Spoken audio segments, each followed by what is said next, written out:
Հարգելի հեռուստատողներ, հեռանկար այսօր հյուրընկալել է ժողովրդավարության եւ անվտանգության հարցերի հայկական կենտրոնի ղեկավար Արնոլդ Բլեյանին։ Բարև ձեզ, պարոն Բլեյան, շնորհակալ ենք հրավեր ընդունելու համար։ Ես եմ շնորհակալ։ Փորձենք միասին ամփոփել անցնող շաբաթը, որը բավականին այսպես հարուստ էր, իրադարձություններով։ Սկսենք բանակցային փաստաթղթերի հրապարակումից։ Նախ ինչու այն հիմա հրապարակվեց Մինսկի խմբի գործունեության դադարեցումից հետո եւ ինչ նոր այսպես ուշագրավ կարևոր բացահայտումներ արեց այդ հրապարակումը, թեև հասկանալի է, որ փաստաթղթերը շատ են եւ ավելի ընդգրկուն այս հարցին պատասխանելու համար պետք է դրանք բոլորը ուսումնասիրել, որը բավականին մեծ ժամանակ է պահանջում։ Այնուամենայնիվ ըստ երևույթին կառավարությունը սպասում էր, որ այո, Մինսկի խումբը դե յուրե չեղարկվի, դադարի գոյություն ունենալ, որպեսզի ավելի անկաշկան կարողանա հրապարակել այդ փաստաթղթերը, քանի որ պարզ է, որ այդ փաստաթղթերում նաև ներառվում են Մինսկի խմբի համանախագահները, Ռուսաստանը, Միացյալ Նահանգները, Ֆրանսիան եւ հենց հաջորդ օրն էլ հրապարակվեցին։ Ես կարծում եմ, որ շատ կարևոր էր այդ փաստաթղթերի հրապարակումը, գիտեք, առաջին նախագահն էր հորդորել, որպեսզի փաստաթղթերը հրապարակվեն, դա տեղի ունեցավ։ Եվ այժմ փաստորեն համակարգացիները, մեր հայրենակիցները հնարավորություն ունան ծանոթանալու ամբողջ բանակցային փաթեթին, որովհետև ահագին հարցեր կան, որոնց մի մասի պատասխանը հասարակությունը գիտի կամ գիտի ոչ լիարժեք, մյուս կողմից նաև հնարավորություն է տալիս ի վերջո այդ գզվռտոցը ներկա նախկին Ղարաբաղյան հարցի շուրջ նաև փակել եւ որովհետև իրականում այո շատ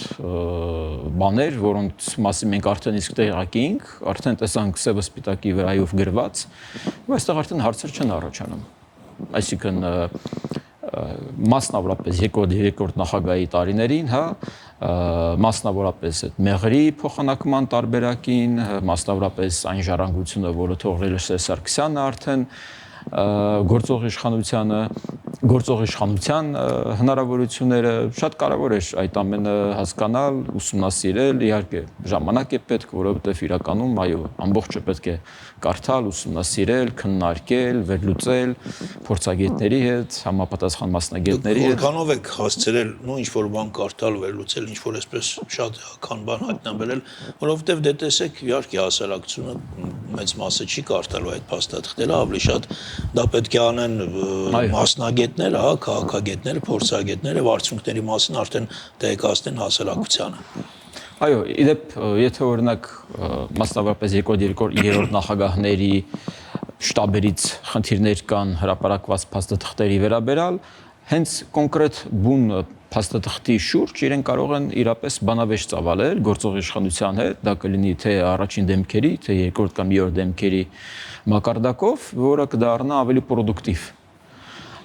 Գիտեք, ինձ համար ամենախնդրահարույցն այն է, որ երկրորդ նախագահի ժամանակ ընդհանրապես Ղարաբաղյան կոնֆլիկտը ազգերի ինքնորոշման կարևորությունից եւ թալապես այդ տրամաբանությունից փոխարկվեց եւ դարձավ տարածքային վեճ Հայաստանի եւ Ադրբեջանի միջև։ Եթե մինչ այդ մենք կարևորում էինք ազգերի ինքնորոշման սկզբունքը, մենք հայտարարում էինք, որ Հայաստանը չունի որևէ պահանջ, տարածքային պահանջ Ադրբեջանի նկատմամբ, գիտեք, 91 թվականից սկսած մենք հայտարարել ենք, որ ճանաչում ենք Ադրբեջանի տարածքային ամբողջականությունը, բայց կա Լեռնային Ղարաբաղի բնակչությունը, որը ունի իրավունք ինքնորոշվելու,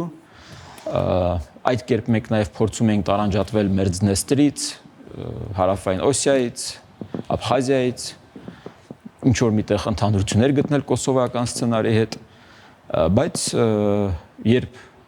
մենք համաձայնվեցինք կամ առաջարկեցինք եւ ի վերջո պատրաստ ենք քվեստում ստորագրել մի փաստաթուղթ, որը փաստացի ազգերի ինքնորոշումը դրում էր մի կողմ եւ դառնում էր տարածքային վեճ, որովհետեւ Հայաստանի Հանրապետության միջազգայինորեն ճանաչված տարածքից ինչ որ մի մաս փոխանցվում էր Ադրբեջանին եւ Ադրբեջանի միջազգայինորեն ճանաչված տարածքից ինչ որ մի կտոր փոխանցվում էր Հայաստանին։ Դա տարածքերի փոխանակում էր փաստորեն, այստեղ չկար արդեն ազգերի ինքնորոշում։ Հասկանալի է, դուք ասում եք, որ այս փաստաթղթերի հրապարակումից հետո հիմա ավելի շատ հարցեր առաջացան, որոնք պետք է ուղղվեն նախկին ղեկավարներին, նախագահներին ու մասնավորապես պետք է հարցնել, թե ինչու եք միշտ ասում, որ ամեն ինչ լավ է։ Հիմա տեսեք, ձեր քաղաքական օպոնենտներին ու հիմնական թեզը այն է, որ այն ժամանակ գոնե այն նախագահները ինչ որ կերպ, ինչ որ ձևով, ինչ որ եղանակով, ինչ որ տարբերակով կարողանում էին խաղաղությունը պահել։ Գիտեք, շատ Երկրի ցուցիչ է։ վերջին ղեկավարը չկարողացավ դա անել։ Իհարկե, գիտեք, շատ ցուցիչ է 98 թե 99 թվականին Վանո Սիրադեղյանի կողմից գրված անձնական նամակը Վազգեն Սարգսյանին, որտեղ երբ ընթերցում ես այդ նամակը, հասկանում ես, որ այդ ժամանակվանից ի վեր արդեն Ղարաբաղյան կարգավորումը փակուղային իրավիճակում էր, որովհետև նույն Սիրադեղյանը իր նամակում գրում էր այ Տեր-Պետրոսյանը իր վրայից գցեց, հա, պատասխանատվությունը, բայց դու ես ստանձնել, չգիտեմ տակից ոնց ես դուրս գալու, բայց դու պետք է հասկանաս, որ դա քո վրա է մնալու, հա, հենց այսպես էլ գրված էր։ Այսինքն այդ ժամանակվանից ի վեր հասկանալի էր, որ Ղարաբաղյան կոնֆլիկտը գնալով, այո, յուրաքանչյուր տարբերակ լինելու է ավելի քիչ հայանպաստ եւ ավելի պրո-ադրբեջանական եւ ընդ որում այդ փաստաթղթերի ուսումնասիրությունը հենց դա է վկայում, որովհետեւ յուրաքանչյուր հաջորդ տարբերակ ավելի քիչ պրոհայկական էր, ավելի քիչ էր թարապես շեշտը դրվում ազգերի ինքնորոշման կարգավիճակի վրա, քան դրան նախորդած տարբերակը։ Կային բացառություններ, գիտեք, միասնական պետության գաղափար կար եւ այլն, բայց այնուամենայնիվ մանավանդ 10-ական թվականներից հետո, երբ Դմիտրի Մեդվեդևի գլխավորությամբ, հիշում եք այդ քանի հանդիպում մենք մասնակցեցինք Ադրբեջան, Ռուսաստան եւ Հայաստան ձևաչափով եւ Կազանի փաստաթուղթի հայտ եկավ, Կազանի փաստաթղթին մենք այո ասեցինք, Իլհամ Ալիևը դուրը փակեց եւ գնաց եւ հատկանշական է նկատել, որ թե Հեյդար Ալիևից սկսած իրենք սկսել էին արդեն յուրաքանչյուր տարբերակը մերժել, որովհետեւ հասկանում էին, որ ժամանակը աշխատելու է իրենց օգտին։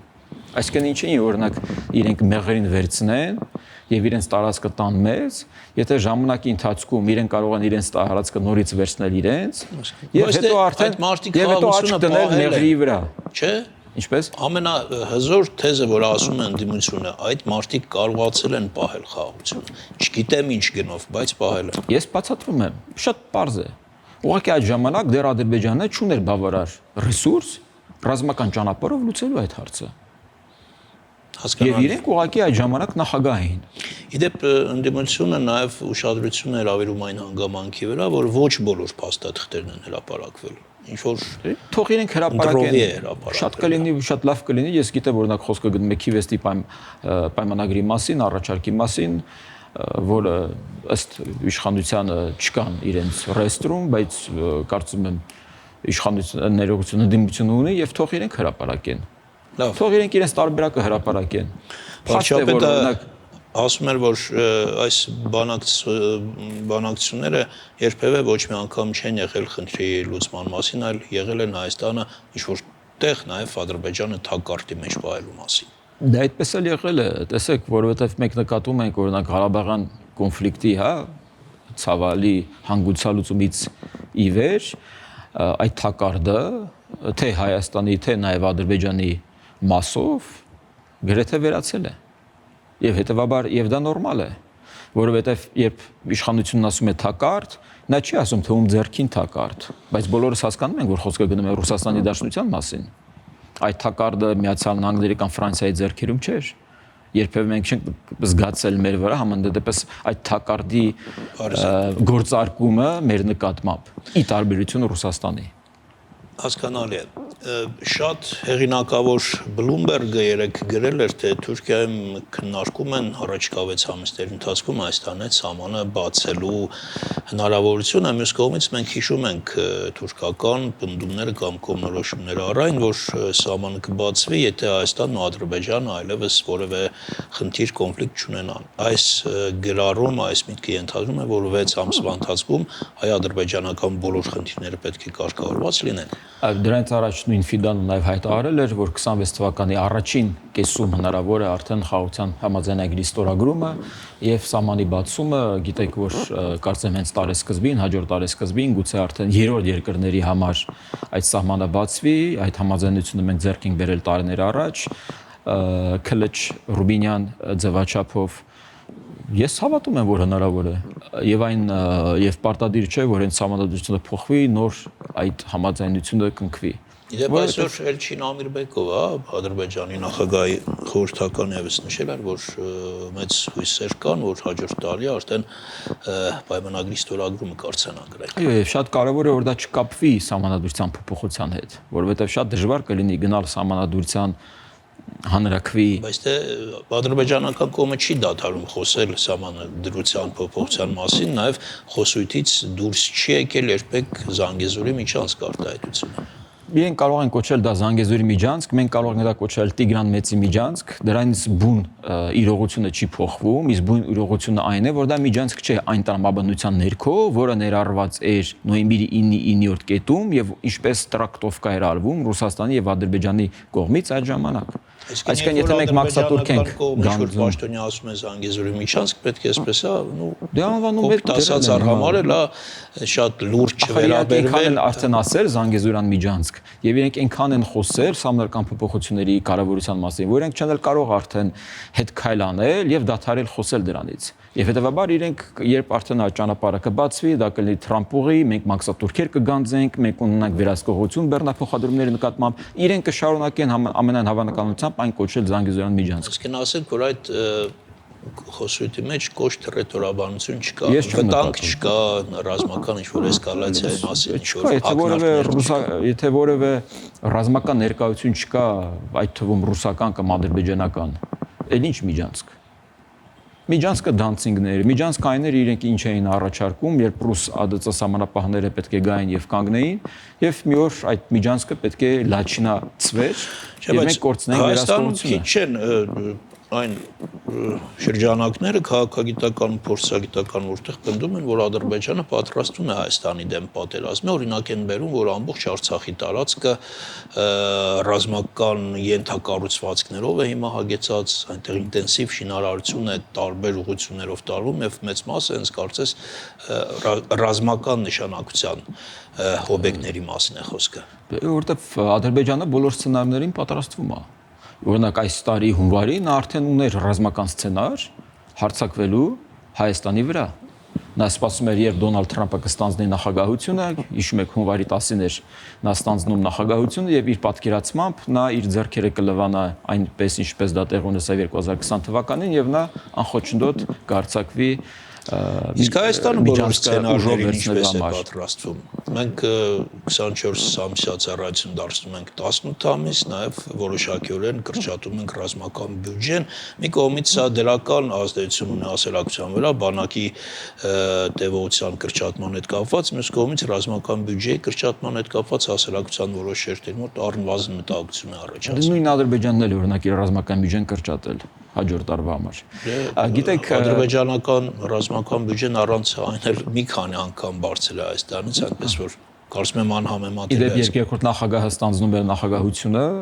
այդ հարաբերակցությունը 1.1 էր, երբ նա լքում էր 2008 թվականի իր նախագահությունը, այդ համադրությունը արդեն 1.5 քանիսի էր հօգուտ Ադրբեջանի, դա որպես հիշատակում։ Գիտեք, այս պայդրությամբ ես չեմ տեսնում պատերազմական գործողությունների վերսկսում, որովհետև այն աշխարհակաղակական գործողությունները, որոնք տեղի են ունենում, չեն խոսում նրա մասին, որ դա ձեռնտու է Ադրբեջանին կամ նա պատրաստ է վճարել այդպիսի քաղաքական գին, որովհետև նույն կենտրոնական ասիական երկրները շատ մեծ հույսեր են կապում այդ ճանապարհը հետ։ Եվ նա դարձել է այդպիսի 5+1 ձևաչափի անդամ։ Այդ +1-ը հենց Ադրբեջանն է։ Եվ այն հանգամանքը, որ Հայաստանն ու Ղազախստանն արդեն ռազմավարական գործընկերներ են, հենց խոսում է նրա մասին, որ Ղազախստանը ինքը նույնպես որպես լիդեր, այդ C5-ի, հետաքրքրված չէ, հակառակը նա ուզում է իր էներգակիրները, մնացած ապրանքաշրջանառությունը այս տարածաշրջանով տանի դեպի եվրոպական երկիր։ Աշխարհակաղակական կարևոր իրադարձություն առաջկայում կարող լինել ռուս-ուկրաինական հակամարտության ինչ-որ կերպ հանգուցալուծումը, ամենայն դեպս Միացյալ Նահանգների փոխնախագահ Վեսը ասել էր, որ առաջկա շաբաթերին լավ լուրերի են սպասում, որոնք կարող է լինեն այդ լավ լուրերը, թեև ամերիկյան կողմը անընդհատ այդ մասն ասել է, բայց կոնկրետ մեզ համար, մեր շահերի տեսանկյունից որը կլինի։ Ես անկեղծ չեմ տեսնում որևէ հնարավորություն, որ այս պարագայում իրենք Ռուսաստանն ու Ուկրաինան կարող են գալ համաձայնության։ Ես տեսնում եմ, որ մեծ ճնշում կա Ուկրաինայի կան կողմի վրա, հիմնականում Միացյալ Նահանգների կողմից, որպեսզի իրենք համաձայնվեն Դոնբասի ամբողջական հանձնումը Ռուսաստանին։ Չեմ պատկերացնում, որ Ուկրաինան համաձայնի դրեն, իսկ առանց դրա չեմ պատկերացնում, որ Ռուսաստանը համաձայնի դրեն, որովհետև Ռուսաստանի համար կարևոր չէ, որ պատերազմը կանգնի, եւ ձեռնտու չէ, որպեսզի պատերազմը կանգնի, որովհետև իրանք անքյան են խորացել արդեն այդ պատերազմի մեջ, որ պատերազմի դադարի գործողությունները կապված են արդեն Պուտինյան իշխանության լինել չլինելու հետ։ Լավ, մեր ժամանակը ուղղակի շատ սուղ է, երկու հարցեր փորձեք կարճ պատասխանել, պարոն Բլեյան, նախ Բրյուսելում ստորագրված փաստաթուղթը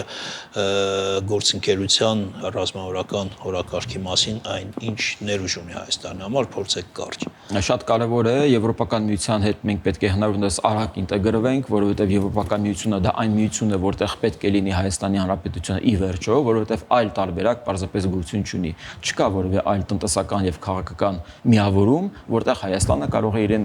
զգալ որպես լիիրավ անդամ եւ որտեղ Հայաստանի Հանրապետության քաղաքացիները իրենց կաշվի վրա կզգան այդ բարգավաճումը, այդ բարեկեցությունը, այդ ստանդարտների բարձրացումը կրթության, մշակույթի, բիզնեսի բոլոր ոլորտներում։ Այլ տնտեսական միավորում պարզապես երկիր մոլորակի վրա գույություն չունի, որտեղ Հայաստանը իրեն կզգա իրավահավասար անդամ։ Այսա շատ կարևոր է եւ այդ քայլերը Եվրոպական միության հետ մեր ռազմավարական հարաբերությունների հաստատումը հենց այդ ճանապարհի մի մասն են։ Եվ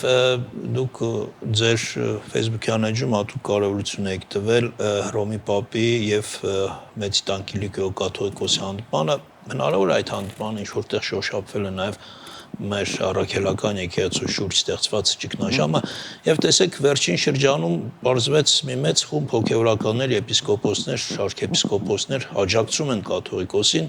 եւ մի ավելի փոքր խումբ, որին ընդունեց նաեւ վարչապետը, ավելի շատ խոցելի են եւ նրանց պատմությունները ավելի շատ կապված են օֆշորների, չգիտեմ, բենթլիների հետ։ Տեսակ հասարակությունը չի կողմնորոշվում։ Այդ եկեղեցին մեր նորոգվում է թե չի նորոգվում կամ նորոգողները ովքեր են կամ ինչ միջոցներով։ Այո, ես կարծում եմ, որ մեր եկեղեցին պետք է բարեփոխվի, բայց կաթողիկոսի հեռացմամբ չէ միայն պայմանավորված այդ բարեփոխումը, ամբողջ ընդհանրապես եկեղեցու սահմանադրությունից սկսած այն լուրջ բարեփոխման կարիք ունի։ Եվ այո, այդ եպիսկոպոսների մեծ մասը թերևս պետք է հեռանան։ Եվ իրենց գործը պետք է լինի, եթե իրենք մի կաթիլ ունեն ցանկություն, որպեսզի հայ առաքելական եկեղեցին վերածվի ավելի ուժեղի։ Մեծ մասը ովքեր այդ ում ընդունեց վարչապետը։ Դրանց մեջ կան որոշ մարդիկ, չեմ ուզում անուններ, կարծեմ նույն Կճոյանը, կան մարդիկ, ովքեր կապ չունեն հայ առաքելական եկեղեցու հետ, իրենք կապ չունեն քրիստոնեության հետ, կապ չունեն ընդհանրապես Հայաստանի Հանրապետության պետականության հետ։ Մեզ համար կարևոր է որ մենք ունենանք եկեղեցի, որը ամրացնում է մեր պետությունը։ Մեզ պետք է եկեղեցի, որը հարվածում է պետությանը։ Եվ կարևոր չէ թե այսօրով է իշխանությունը, վաղնով է լինելու իշխանությունը։ Եվ այդ առումով ես կարծում եմ թալապես եկեղեցին պետք է լինի պետական կառույց, Վրաստանում է այդպես, Թուրքիայում է այդպես։ Այս պետությունը, եկեղեցին պետք է մեկը մյուսին պաշտպանեն եւ ուժեղացնեն, ոչ թե հակառակը։ Շնորհակալություն հետաքրքիր զրույցի համար, այսքանը հարգելի հեռուստատողներ, մեր հյուրն էր Արնոլդ Բլեյանը։